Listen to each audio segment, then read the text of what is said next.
ऐसे व्यक्ति थे सरदार पटेल के डसते नहीं थे, फन दिखा के डरा देते थे।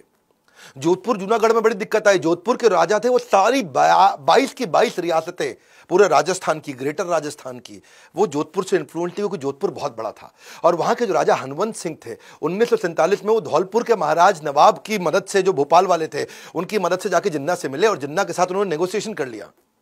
और जिन्ना ने उनको कन्विंस कर लिया कि भाई मैं कोरे कागज पे साइन करके दे देता हूं, तुमको महाराज हनवंत सिंह ऑफ जोधपुर जो तुमको चाहिए मुझसे ले लो।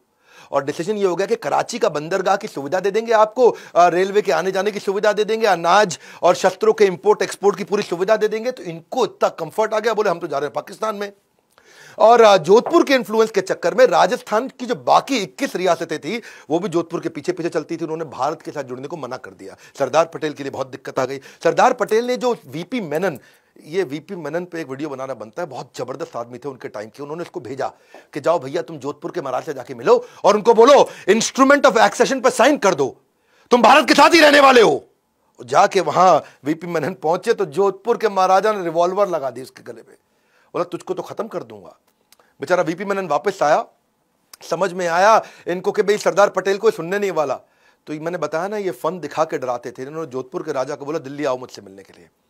जोधपुर के महाराज जब दिल्ली पहुंचे, हनवंत सिंह को मिलने के बाद बोले कि तुम्हारे जो पिता है ना वो मेरे बहुत अच्छे दोस्त थे और तुम्हें मेरी देख रेख में छोड़ के गए हैं, और मेरी बात समझ लो, अगर तुम ऐसे नहीं मानोगे तो पिता के रूप में आकर के ऐसा दंड दे के तुम्हें सुधारूंगा, अकल आ जाएगी तुमको। और उनको, क्योंकि ना इनको मालूम था कि जैसलमेर, बीकानेर, ये सब कोई साथ में नहीं आया और ये पाक के साथ जाके मिल गया अगर पाकिस्तान के साथ, और राजस्थान पाकिस्तान के पास चला जाता तो पूरा राजस्थान मिला के पाकिस्तान दिल्ली के नजदीक आता। और किसी देश की राजधानी अगर बाजू वाले देश के बिल्कुल नजदीक हो तो देश की राजधानी पर खतरा बढ़ जाता है।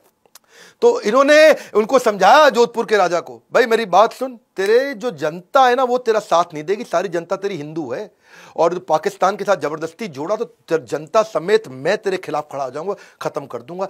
तो नतीजा बाद में यही निकला कि इन्होंने साइन कर दिया, बोला ठीक है जी सरदार पटेल जी माफी मांगता हूं, सारी 21 रियासतें इनके साथ वापस आ गई। इधर पूरा राजस्थान कंट्रोल में आया, लेकिन गुजरात का जूनागढ़, वहां हो गई दिक्कत, क्योंकि जूनागढ़ में पॉपुलेशन तो हिंदू की थी, राजा मुसलमान था। वो बोला हम पाकिस्तान से मिलेंगे। बिना लड़े सरदार पटेल ने वीपी मेनन को फिर बोला जाओ भैया जूनागढ़ पहुंच जाओ, इस बार मैं लड़ूंगा नहीं। बिना लड़े कैसे करेंगे, इसे बोलते हैं कूटनीति। बोला राजा से मत मिलना, जागीरदारों से मिलो। ऊपर राजा है, नीचे जागीरदार है छोटे छोटे, उनसे जाके मिलो, उनको जाके भड़का दो और जाकर के क्या बोलो, उनको बोलो कि तुम्हारा मुस्लिम नवाब मुस्लिम मुल्क के चंगुल में तुम सबको फंसवा देगा, तुम सारे हिंदू हो, तुम्हारा नवाब मुसलमान, वो देश मुसलमान, तुम सब फंस जाओगे। जैसे ये बोला तो वहां विद्रोह चालू हो गया। सारे जागीरदार राजा को बोलने लगे, मुस्लिम नवाब को, वहां पे हम नहीं जाएंगे पाकिस्तान में। और बिना लड़े इन्होंने क्या बोला कूटनीति से, चलो वोटिंग करा लो। जब वोटिंग कराया गया 1948 के अंदर जूनागढ़ में, तो इंडिया के लिए उनसे पूछा किसको वोट दोगे, इंडिया में रहोगे कि पाकिस्तान में रहोगे। तो 1,19,000 लोगों ने भारत के लिए वोट किया, केवल 91 लोगों ने पाकिस्तान के लिए वोट किया।